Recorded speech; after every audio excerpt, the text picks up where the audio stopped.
462.85 feet. One room converted into 2 rooms, to make 2 bedrooms and 2 living rooms, and double balconies.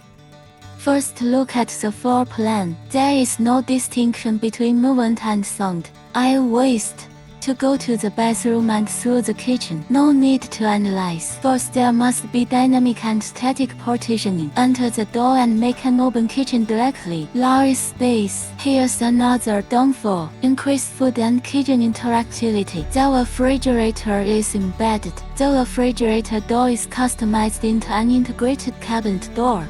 Black slate countertops with pure white countertops. Kitchen minimalist premium practical. With integrated stove and dishwasher. Family-century dilemma. Just solved it. There is a built-in oven on the side cabinet of the bar counter. Now you have everything you need in the kitchen.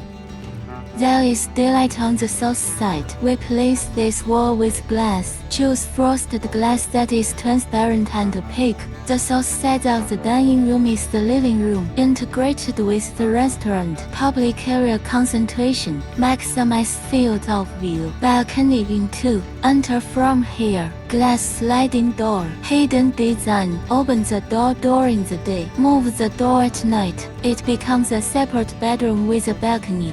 That's because I hate the bathroom door. Pure white borderless and wall cabinet are integrated. Soft tiles in the bathroom. Pure white walls and floors with black metal frames. Cream style. Minimalist and advanced. Here it is. Look at this big balcony.